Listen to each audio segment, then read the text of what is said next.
पूर्वी बर्धमान जिले के भातार में भूसे से लदी लॉरी अचानक धू धू करके जलने लगी। चालक की सूझबूझ से बड़ा हादसा होने से बच गया। जानकारी के अनुसार पूर्वी बर्धमान जिले के भातार के कुलनगर इलाके में भूसा लदी एक लॉरी कुमारडांगा की ओर जा रही थी।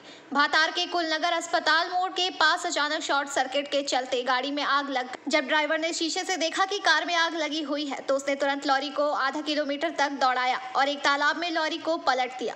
लॉरी में लदा भूसा पूरी तरह से जल गया। घटना की खबर मिलते ही फायर ब्रिगेड और पुलिस मौके पर पहुंचकर आग बुझाने में जुट गई। लॉरी के चालक ने ये बातें कही। আমরা আসছিলাম ফললোড করে আসছিলাম ওই কারেন্টের তারে হসপিটালটার কাছে ওখানে ফলটে আগুন হয়ে যায়। তো আপনি তো অনেকটা গাড়িটা আগুন জ্বালা অবস্থায় এনেছেন। হ্যাঁ ওখানে যদি পরের ক্ষতি হয়ে যায়। দেখি পেছনে আপনি নিজেই গাড়িটা উল্টালেন। হ্যাঁ আমরা দুজনে। তাহলে এটা তো রিস্ক ছিল জীবনের। অবশ্যই। তা এত সাহস কীভাবে নিলেন এতটা রিস্ক? অবশ্যই পরের ক্ষতি তো করলে বিপদ আরও বাড়তো তো। এখন কি ফায়ার ব্রিগেড এসছে? হ্যাঁ ফায়ার ব্রিগেড। তো গাড়িটার তো ক্ষতি হলো অনেক। কত টাকার মতো খরচ ছিল?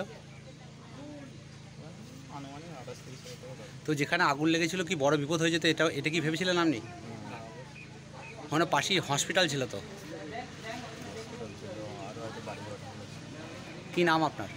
চন্দন কোথা থেকে খড়টা লোড করে কোথায় যাচ্ছিলেন? খড়টা আনছিলাম কয়রাপুর থেকে। নদিয়ায় খালি হতো। Koyrapur. Bureau report PBTV news.